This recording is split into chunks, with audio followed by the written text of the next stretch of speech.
I just saw this video on Trogley's YouTube channel that he had got a 1962 Gibson Les Paul from the original owner's family. And I thought, well, shoot, I have a story like that.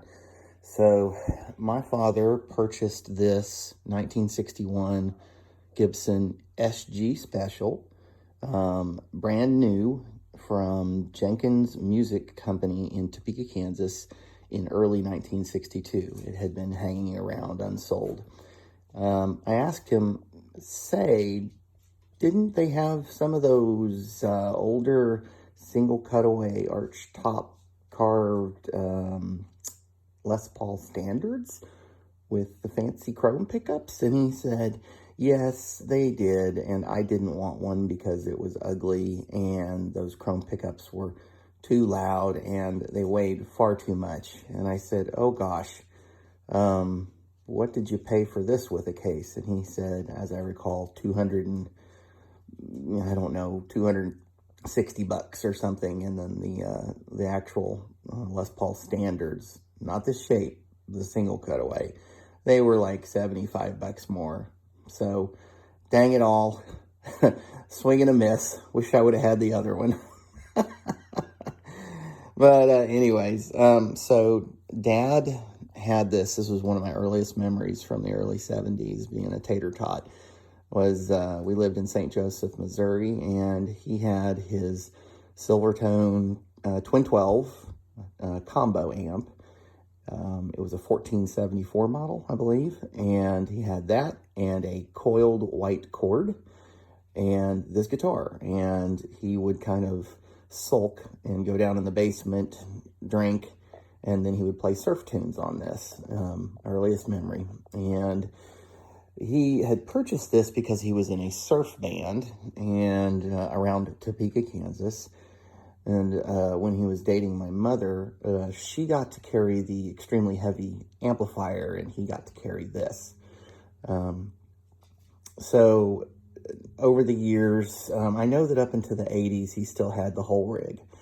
But he was living up in Connecticut at the time, and the amp was starting to sound a little fuzzy, so he took it to a music store in Connecticut, and they said, oh, those old tube amps are completely unreliable and they're just garbage. There's no reason to fix them. So he set the amplifier out for the trash men to take, and they took it away.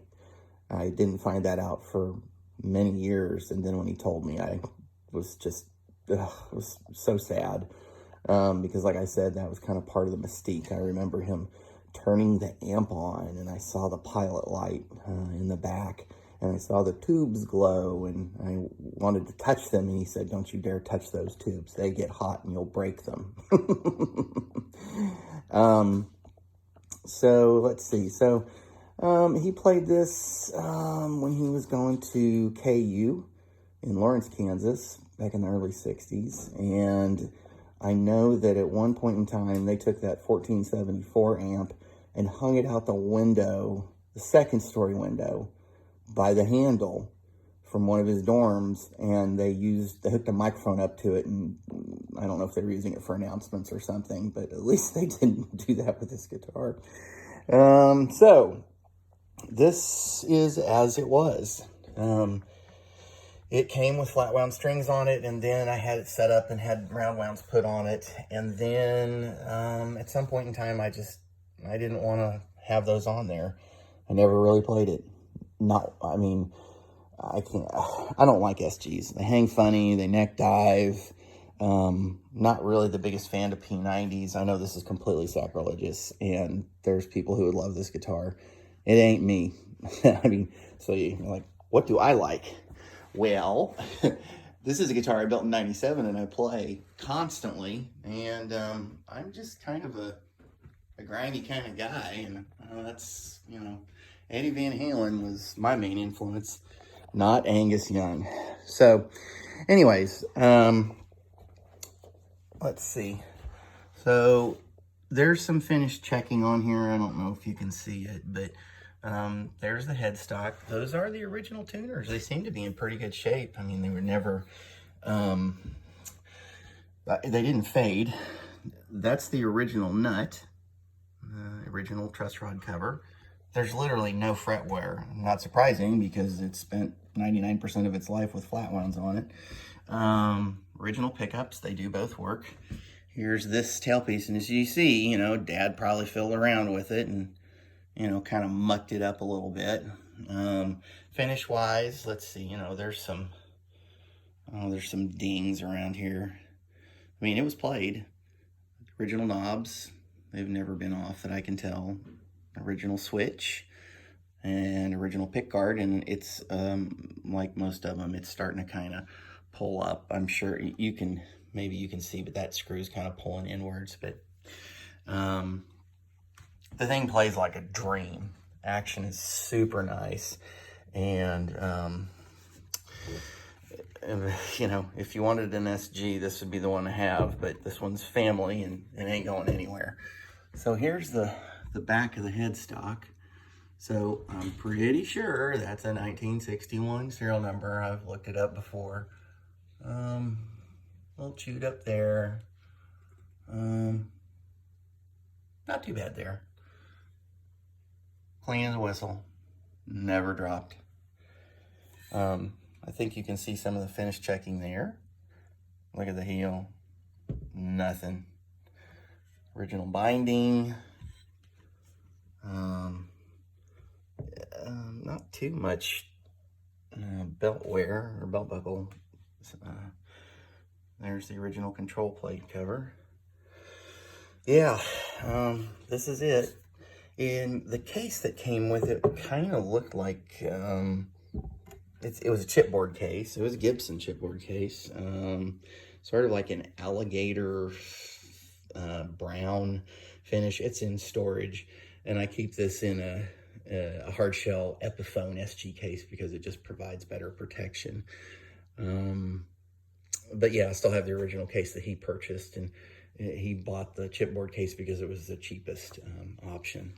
So yeah, that's it. And he had it, and then, you know, he went through divorce number 1, and you know, and then as he was going through divorce number 2 in the mid-90s, I told him, I said, Dad, if there's anything I ever wanted from you, I don't want money.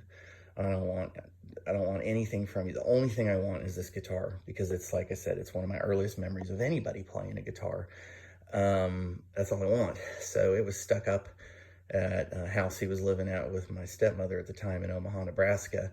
And my brother went up there and snuck the guitar out and gave it to Dad. Dad stuck it in the trunk of a Miata and drove it to me down here in the Nashville area in the mid-90s and gave it to me.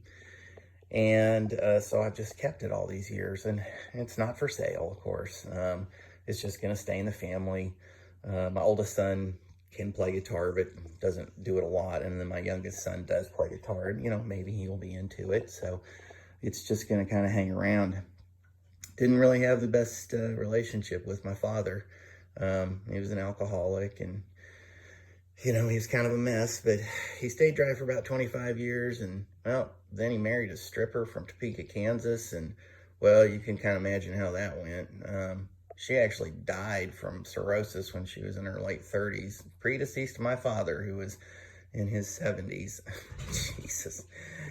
So Dad was living in Topeka, and then one day he just keeled over, and we were kind of estranged at the time. And so this is all I got left, really, of him. And I try to think of the earliest memories of me seeing him playing that, and I try to think of those rather than kind of the disaster that followed later in life for him.